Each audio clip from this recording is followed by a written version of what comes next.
Hello dear student, कैसे हैं। आज हम लेके आए लिम्बिक सिस्टम। लिम्बिक सिस्टम को मेमोरी सेंटर या फिर उसको इमोशनल सेंटर भी कहते हैं। जो लिम्बिक सिस्टम है ये हमारे ब्रेन का एक इम्पोर्टेंट भाग है। क्यों इम्पोर्टेंट भाग है? क्योंकि मान लो अगर हमारा लिम्बिक सिस्टम डैमेज हो जाता है तो हमारा जो मेमोरी है वो लॉस हो जाएगा। हम दोबारा कुछ याद नहीं कर पाएंगे। और जैसे हम लोग पढ़ते हैं तो क्या हुआ कि धीरे धीरे वो याद होता है। तो याद क्यों हो रहा है? क्योंकि हमारा लिम्बिक सिस्टम जो है वह काम कर रहा है, इसीलिए वो याद हो पा रहा है। हम लोग जैसे डरते हैं या हैप्पी होते हैं या खुश होते हैं, चाहे कोई भी इमोशनल हो, तो वह सारा का सारा कंट्रोल कौन करता है? ये हमारा लिम्बिक सिस्टम है। जैसे कि हम लोग को डर लगता है तो ये लिम्बिक सिस्टम क्या होता है? एक्टिवेट हो जाएगा। और जब ये लिम्बिक सिस्टम एक्टिवेट होता है तो हमारा बॉडी क्या हो जाएगा? अलर्ट हो जाएगा फाइट या फ्लाइट के लिए, मतलब कि लड़ने के लिए उससे या फिर उससे फिर भागने के लिए, इन दो कंडीशंस में। तो हम लोग आइए देखते हैं कि लिम्बिक सिस्टम किसको कहते हैं। लिम्बिक सिस्टम जो है इसको इमोशनल सेंटर या फिर मेमोरी सेंटर कहते हैं, या फिर इसको मोटिवेशनल सेंटर भी कहा जाता है। ये जो लोकेशन है लिम्बिक सिस्टम का, वह कहाँ पे है? हमारा जो सेरिब्रम है, सेरिब्रम के जस्ट निचले वाले बॉर्डर पे ये मौजूद रहता है हमारा लिम्बिक सिस्टम। और अगर हम लोग बात करें लिम्बिक सिस्टम क्या रेगुलेट करता है, इमोशंस कंट्रोल करता है, मोटिवेशन, बिहेवियर और मेमोरी, ये इसका मेन काम है। इमोशन और मेमोरी ये दोनों इसका मेन काम है। बाकी इसके साथ साथ ये मोटिवेशन और उसके बाद हमारा क्या है? Major component of limbic system.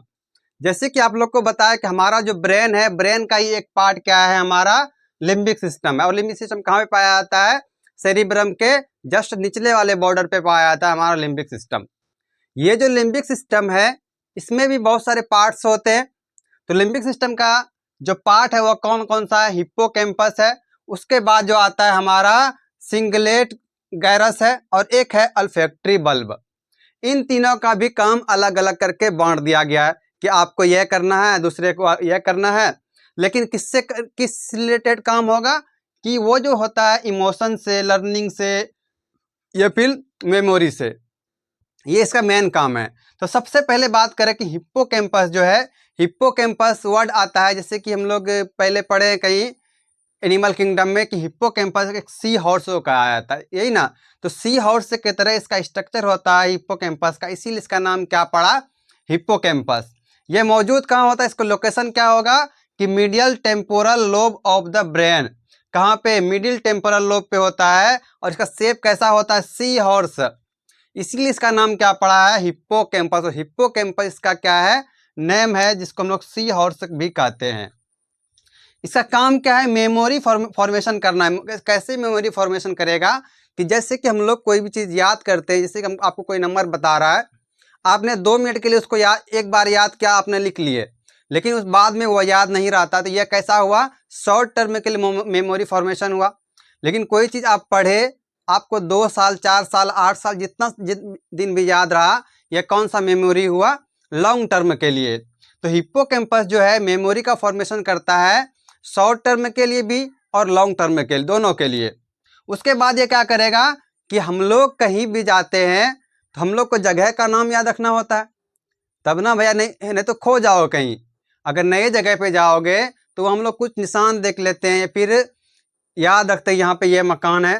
तो ये जो हमारा हिप्पोकैम्पस है वही याद रखता है, मैपिंग करता है कि किस डायरेक्शन में जाना है, किस डायरेक्शन में हमारा घर है। और ये वो भी करता है जैसे कि हम लोग को रिमेंबर, याद दिलाता है कि किस रूट से हम लोग आए थे और किस रूट में जाना है। ये काम किसका है? हिप्पोकैम्पस का। उसके बाद हिप्पोकैम्पस नियरली रिलेटेड किससे है? इमोशन से, फियर से, हैप्पीनेस से। नियरली मतलब मेन काम इसका क्या है? मैपिंग का काम है, मेमोरी फॉर्मेशन करना हिप्पोकैम्पस का। तो ये क्लियर हो गया हिप्पोकैम्पस। उसके बाद चलते हैं हम लोग सिंगलेट गायरस। ये जो सिंगलेट गायरस है इसका काम क्या है? इमोशन, जैसे कि फियर हो गया, सैड हो गया, हैप्पी, ये सारा चीज ये प्रोसेस करता है और ये सारा चीज को कंट्रोल करेगा। दूसरा होता है पेन प्रिपरेशन।